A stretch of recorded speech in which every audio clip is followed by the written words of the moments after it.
Dear Thomas, I'm very glad that you found time to continue our conversation about the medieval warfare.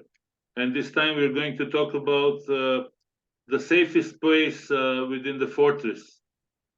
What would usually be the best hideout in case that enemies broke the defensive walls and penetrated the city? So first of all, well, thank you for inviting me again, because that's really nice to be able to speak to a wider audience and non-academic audience as well, which is kind of important. Um, so about safest place, I think the first thing is to really think about how threatened assholes were in warfare. So basically, I worked on 717 sieges. Among those, 441 led to the capture of the place by the besieger, and on those, 132 were actually taken by assault, either partially or complete assault. So the partial assaults can be, for instance, if the city is taken, but the citadel continue to resist. If we take assaults that were going to take the entire city out of these 132 assaults, you have 93 of them that achieve to take the place completely. And so that means it's about one siege of 6, one siege of 5 that knew an assault. So it's frequent, but it's not like the majority of the cases. So that's the first thing to show. Let me know if you can hear outside noise as well, because I have the window open and I can close it. Yeah, you can. Yeah, go ahead. Continue, all right. So basically, we can see as well that Muslims were leading much more assaults than Franks, because they leaded 98. And the Franks only 33 during the period. So that's just to show what assaults were in terms of statistics. Then, during assaults, what happened was that the population, since the city or the castle decided to resist, the population could be either killed or enslaved at that time. And it's not only linked to sieges between Muslims and Franks, or Franks and Muslims, it's also happening between Muslims together. If it's like, for instance, Zanki besieging a place held by the Burid, then it will happen the same way. The only difference might be that sometimes the agreements between leaders might be easier to reach between Muslims than between Muslims and France. If we go to safest locations, so basically populations are fleeing at that point. Normally, the flights begin when the walls are breached, or well, the walls are taken by the besiegers. Sometimes it began just before, or the night before, sometime when they know that not going to resist, but it's very rare. In most of the cases, the flight began when the walls are taken, basically when the line of defense is breached. And from that point, you have a few different sort of behavior. The safest place, to make it clear, is the citadel. The citadel or fortified towers. For instance, in Ak, you have the Templar headquarters. And it's not the citadel, but it's a very fortified tower that offered some shelter. So basically, the fortress is the main and safest location. And you can see that every person in the city or in the castle can be allowed in. However, there is limited capacity. So it's not only for elite, it's not only for soldiers, it's for every category of the population. However, at one point, the citadel might be full and they can't take anyone else. So that's the limit. In fact, you can see that the citadel was allowing everyone, because when it's not the case, authors are very, very unhappy about it. And it's a shocking behavior for them when populations are denied the access to the citadel. And you have mainly two cases of that. The first one is during the siege of Gaza by the Muslim in 1170, in which the governor refused the access of people in the citadel to only keep soldiers in. And it's a shocking behavior for William of Tyre. And then you have a second example in which is slightly different in 1183 in Kerak. Basically, populations asked to flee to the citadel, and Renaud de Châtillon refused and tell them to barricade themselves in the houses instead, and it will be disastrous consequences because most of those people will be attacked, most of their houses will be pillaged. And here again, authors are very harsh on Renaud for not allowing people in the citadel. So that's for the safest place in what I can see in those patterns. And you have this in quite a lot of cases, to be fair, people fleeing to the citadel.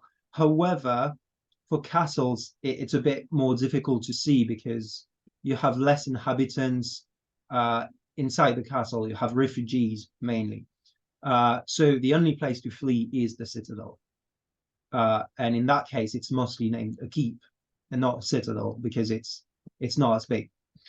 In cities, you can see that quite a lot because obviously inhabitants have multiple choices to where to go. That can be the citadel, that can be religious buildings, or that can be houses simply. And for authors, what is quite interesting, if we switch the focus from citadels to religious buildings, is that they believe these places, or at least not the authors, but inhabitants believe these places to be rather safe. However, every evidence that mentioned religious buildings are showing they're not respected, they're not safe. So here is the big question, which I can't answer for sure, which is where these cases only mentioned because unusual events happened. So that means the religious building was actually attacked, or were they mentioned because it had a highly symbolic importance because something in that event was worth being mentioning. So it's difficult to choose between the two of them. I'd say that it's probably more frequent that the actual number of cases that are mentioned in documents, because authors are not shocked that religious buildings are attacked, apart from the case of the siege of Jerusalem in 1099. But that's mainly because Jerusalem is a highly symbolic place for both Muslims and Christians at that point. And it has been showed by John Hostler very recently in one of his books about the falls of Jerusalem. But basically, what shocked the authors can be the massacres, but not the fact a religious building is attacked in most of the cases we have. So what I'd say is it's very likely religious buildings were believed to be rather safe, but they were not in practice, and they were frequently attacked. So that's for the safe. Oh, sorry. How often massacres took place? Well, basically, in every of those 132 assaults, you have massacres, because it's not a rule, but it's more a norm. When a place decides to resist and not surrender, if the place is taken by assault, then the besiegers have the right to massacre and pillage the place. And that is a norm that is to be seen from ancient Greece until the 30 Years' War in Europe. That's when it began to really change in mentalities, and in which massacres began to be really attacked and criticized by everyone. But in the Middle Ages, and especially in that period, the norm is that if there is an assault, there will be a massacre of male population that is of fighting age, and the other can be enslaved. So especially children and women tends to be enslaved or taken prisoner, but to be sold mainly because troops were making most of their money by pillaging and by booty, and having slaves and selling them is worthing a lot of money. So yeah, it's very frequent in assaults. However, when we speak about massacres, it's not complete massacres of the population. That's something that you can find quite easily, is people mistakenly taken a massacre as everyone was killed. In most of the cases, you see that not everyone is slaughtered. A part is taken as slave or prisoners, but even there, some of the inhabitants are not attacked for sure, because a few weeks or months after the siege, you can see activity in that place again. So that means people still live there. But yeah, that's the frequency of massacre. Very frequently there is an assault, and that's also why people are seeking to go to a safe location, because they need to avoid that massacre. And some behaviors show as well they're trying to protect their goods, because losing what you possess means dying after the siege as well, because you have no longer money, you have no longer goods or food, and obviously there is no social help as you can find nowadays. So you would literally die of mainly starvation if you lose all you possess as well. If you want to go back to the different fleeing locations, you have at least two others that can be found quite frequently, but they're completely unsafe. The first one is houses. And you have really two patterns when speaking about houses. You have people fleeing to the house to stay there, protect what they have, or try to protect what they have, and hope that the besiegers will not attack every single street, and that your street might be spared, or that your house might be spared. It's not really happening. Most houses are attacked.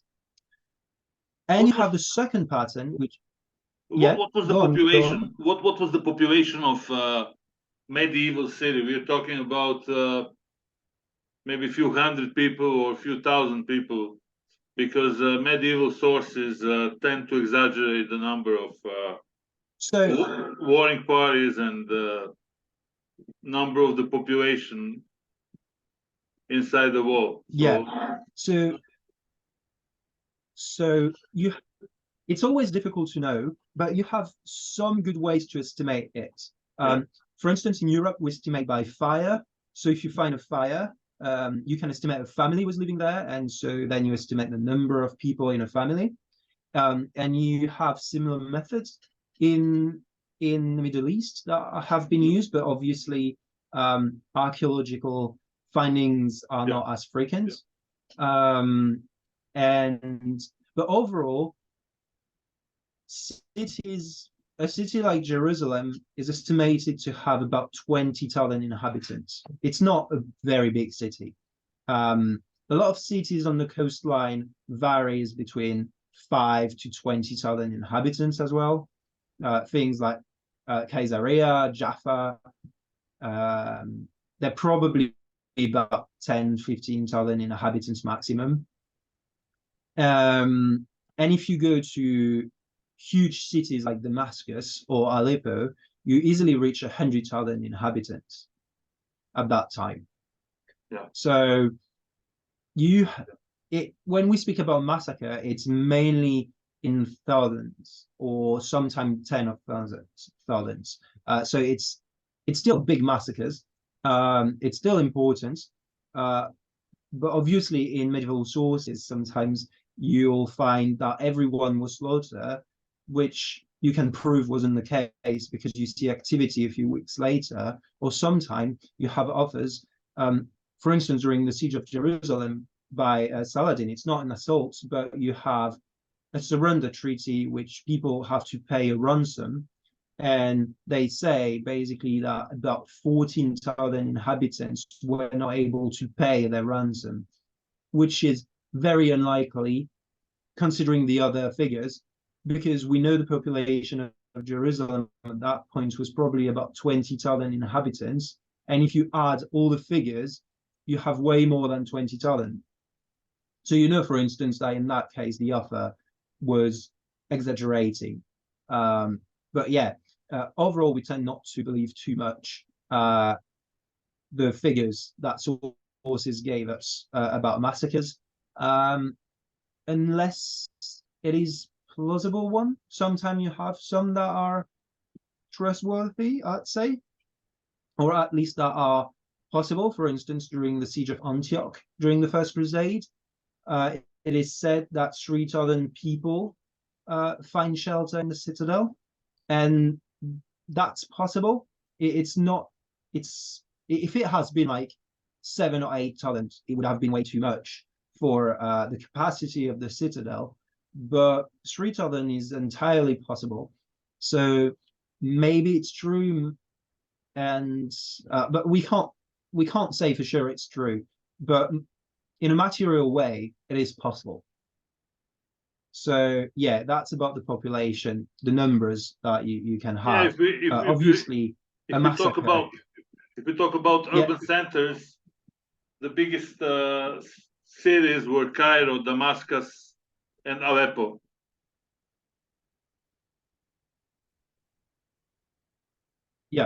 yeah, clearly. So obviously, I've not worked about Egypt, but Yeah, the biggest city in my area is Damascus, and Damascus. then it is Aleppo and Mosul. Mosul as well was pretty big city at that time. And so yeah, so to back to houses. So the first pattern, as I said, was to flee to stay in your house. The second one was to flee to another site. So first you reunite with your family in your house, and then you flee somewhere else, which is often the citadel or religious buildings. And in a few very rare cases, people trying to get out of the city as well, either by the harbor or just trying to cross a gate that has not been attacked. But it's very rare. You don't have a lot of information about that. And each time it is attempted, it fails. But yeah, so that's also why you have so many people killed in the streets. It's just because they were going from a point to another, and streets were overcrowded with the chaos, with streets that sometimes were partly obstructed by people to defend themselves. You had a huge difficulty to actually get to point A to point B during an assault, and houses were probably the most frequent fleeing location for inhabitants, much more than religious buildings and citadels, because it was, I suppose, kind of convenient. You know where you live, you know how to go there, you have the hope to reunite with your family, which is an important motive, or to protect your goods. And obviously you have fewer chance of surviving, but at least you'll find your family, and you find that in historical documents is reuniting with your family is an important motive that is very clear in those sources. And as well, when you flee to the citadel, you see that people flee there in family, not alone. So What yeah, documents? that are about all those things. What documents did you use in your research, and So yeah, go ahead. yeah, so basically in my research, there is virtually no archives that are really exploitable with legal documents or documents from the administration, or when they exist, they're not speaking about that kind of situation. So all our knowledge is based on what we call narratives. So it is historia, chronicles, annals. So it's basically documents that were written by a scholar at that time that was commissioned by the power to write about the events of the world. And so, for instance, you have Latin documents. The most famous is William of Tyre's Chronicle, which was commissioned by the King of Jerusalem. You have Muslim ones that tends to be what we call universal chronicles. So that goes from the creation of Earth or the creation of Islam and to basically until the author stopped writing, which is often his death. And those chronicles are very interesting. But for instance, Ibn al-Athir was commissioned by the Zunkid of Mosul to write his chronicle. So he is, it must be said that it's not like objective text. The text is here to praise the power that actually commissioned the work. So you can see that very easily. Ibn al-Athir, for instance, tends to be very harsh on Saladin on some occasions, or on Burids that were the enemy of Zunkid, which he was writing for. And on the other hand, you have authors like Al-Isfahani that is absolutely praising Saladin in every opportunity. So the good thing is you have so many of them for the 12th century that you can actually compare them, and they're produced by different powers on the same event. So that's a way to balance their subjective writing. But yeah, it's lacunary documentation. It's not like using modern archives. And in many cases, you use what you have. That's why I can't say, for instance, whether religious buildings were frequently attacked or not. It's what I believe to be from what I read from those documents. But I only have 4 cases in which we can see those happening and being described sufficiently to exploit them. But from those 4, you can see some patterns in the way authors write about them that seems to indicate that it was more frequent. And that's the main thing. You have to look at the way it was written. For instance, Jerusalem, the massacre during the First Crusade in 1099, has often been considered as one of the worst during Crusading history. However, it is not. It is clearly not. For instance, the massacre in Caesarea in 1101 is worse in the regards of the medieval norms, because everyone is massacred. There is no distinction towards the sex of the person or toward the age of the person, when normally children, they're not of fighting age, so they will not be killed, they will be enslaved. Women normally are not fighting, so they tend to be enslaved and not killed. Elders tend to be respected as well. And in Caesarea, you see none of that. In Jerusalem, you can see women as well being killed, children as well being killed. We also see some of them being taken prisoner, which you don't see in Caesarea. So Caesarea is not killing as many people, but in terms of norms, it is worse than Jerusalem. And as well, Jerusalem has known quite a few high, well, quite a few important massacres on the history. First by the Persians in the 8th century, then by the Seljuk in the 11th century, and obviously by the Crusaders during the late 11th century. And all this together shows that even if authors are really insisting on Jerusalem because it's highly symbolistic, when you look at the facts themselves, you see they're not the words. And when you take an example like Caesarea, which is actually worse, authors are not as concerned as they were for Jerusalem because the place is not highly symbolic.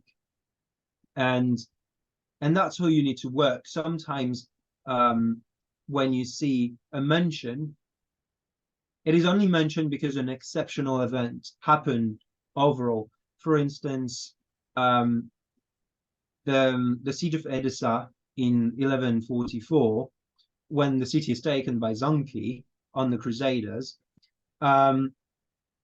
people flee to the citadel. But you only know that people are fleeing to the citadel because another event that was important to William of Tyre happened during it. And that event is that the archbishop was killed by the crowd. And I strongly believe that if the archbishop had not been killed in that event, we would not know about people fleeing to the citadel, because it's necessary to the tale to show that people were going there, that it was overcrowded, that people were basically killed because of that.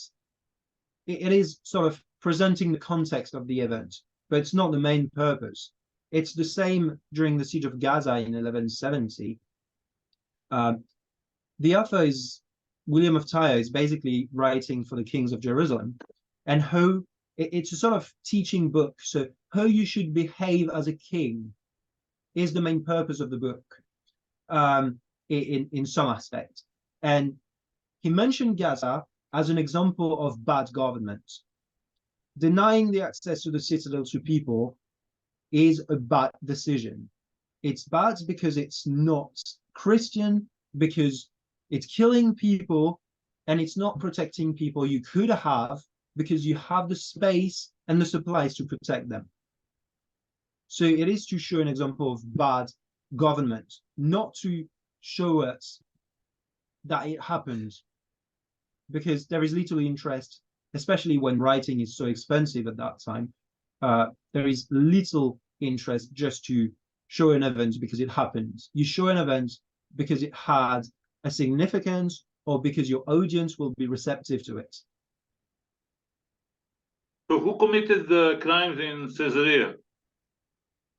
It's basically the Crusaders that I would not speak about crimes, though, because there is no law at that Okay, point. we can talk about massacres. We cannot talk about the international tribunal in The Hague, no, exactly, or any of modern legal bodies that tend to regulate the conduct of war, but definitely they committed war crimes and massacres at that time. So that's a big debate in history: is can you use modern kind of definition for ancient times? I tend not to, because it was different thinking at that time. So what I use is more the principle of norms. So what happened generally, what was accepted, what shocked authors, and that's more where I'm putting my way to say they breached the norm or not.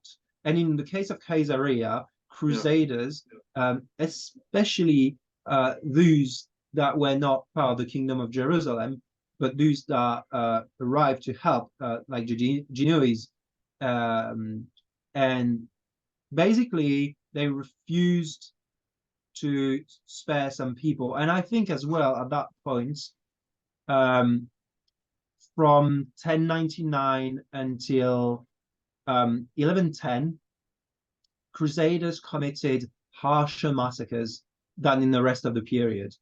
One of the reasons for historians is that they had not the manpower to handle the number of prisoners they would have get. So they needed to basically kill more people because they couldn't watch over them and make sure that these people remain loyal. It's difficult to know because it's not said by historical documents, but I think it's a convenient explanation on why it was slightly harsher. The other explanation is the religious aspect. Yeah, this is why I of wanted the to ask. Crusades. I think this one is important because obviously they were motivated by religious motives, and I think slightly worse than they would have done otherwise. However, that kind of massacres could have happened between Christians or between Muslims as well, and did happen. So it's just this period of about a bit more than 10 years that is a bit harsher. There is a bit less surrenders, a bit more assaults, and assaults tends to respect, especially women and children, a bit less. Instead of enslaving them, they kill them a bit more frequently. So that is a big difference, obviously, for people at that time. But overall, in the period, it's sort of exception that happened. And as I said, it's not like hugely frequent because France only led 33 assaults in the period. And on the 33, you probably have, I think, 20 of them that are during that period of 10 years. But after that, they adapt to the local norms of the region, basically. Also, that can be the third explanation. You have religion, you have the inability to watch over those people and rule over too many Muslims, for instance. Or to eradicate them. So eradicating them, Yeah. or forcing them to exile, not to be in cities, but to be in the countryside. And this way you control the city, you control the fortifications, and so you can control the countryside. And the third reason that I think has not been explored enough is how much time it takes for foreigners, because they were not from that region, to adapt to local norms. Basically, how Europeans changed their norms to adapt to Middle Eastern norms of war that were mainly agreed between Byzantines and Muslims at that time. And I think that's also something important. The time you get to adapt to the way of making war. How often conversion took place?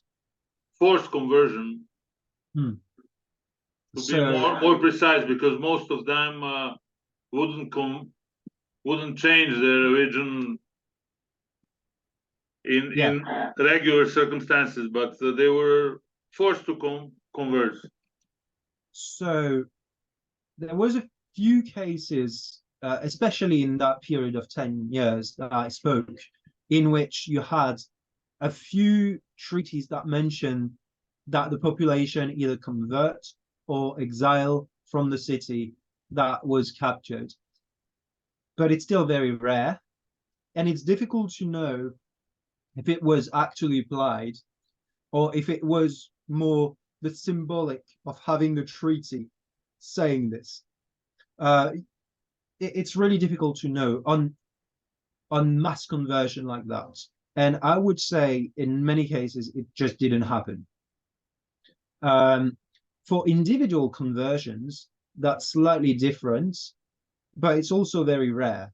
For instance, there is the potential case of Firuz during the siege of Antioch, the traitor of Antioch. However, that case can be debated because in some versions of the history, he is a Muslim. In some versions, he's Armenian. So what is very likely, and I do believe that's the truth behind the two versions, is that it was an Armenian that recently converted to Islam and reverted back to Christianity when the Crusaders arrived. Yeah. I think that's the most likely. So that's a case of conversion. I think it's during the siege of Tyre in 1187-88, but I'm not entirely sure. But it is during the Saladin reconquest of the coastline. You have a Green Knight that is very famous, and Saladin is trying to offer him to convert and join his army because of his reputation, but he will refuse. And you also have like a few other cases, but it's very rare that conversion is happening or being asked very seriously. What you have is sometime in assault when people surrender, they said to them, you convert or you die, and you have a few cases in which people probably converted, but it seems very rare. And the problem is it's often only quoted by one source when the other ones are ignoring it. So how much do you believe that source? How much is it true? And it's often convenient in the tale of that source because when it's, for instance, Latin that have to convert or being killed and they end being killed, it's Latin sources that says that. So it's a bit like they were heroic. They didn't renounce their faith and died. But the Muslim sources are not saying they tried to convert them. So do you believe it or not?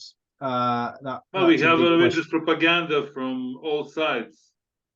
There was, for sure. In some cases, you can verify that because both sides are giving the same elements or elements that can verify somehow. But when you have just one claiming something, is it because the person is having a sort of ideological propaganda, or is it because he was better informed than the others? And that's something we can't choose in many cases. Was the person just better informed, or was it just someone that put fantasy into his work to give sort of propaganda or just to enhance the tale? Because if you take the Historia of the First Crusade, all these texts are meant to be read out loud to people, of course, to make them have emotions. So how much is it added for emotions? Maybe not even for propaganda, but just for emotions. Yeah. It's difficult to say. In some cases, you can verify things, but in most of the case, you can't. Especially for the First Crusade, in which you have mainly Latin documents and either Arabic documents or Eastern Christian documents tends not to have a lot of details in them. So you can't really verify, but for the rest of the period, you can verify way better that kind of stuff, because it's very rare to have a siege that is not mentioned by at least one Arabic author and one Latin author when it's between Latin and Islamic forces. Do you want to say something for the end, or that? No, I think the main thing is to remember that it's a different period with different norms, and not to judge them with modern concepts. What was harsh, for if you say a terrible massacre, for instance, it's because it was terrible for the authors of the time, not because it's terrible for nowadays. And that's a big thing that is difficult sometimes to apply. And that's maybe something I'd like to say about it. Thank you so much. And we'll keep You're in welcome. touch. Thank you for the invitation. All the best.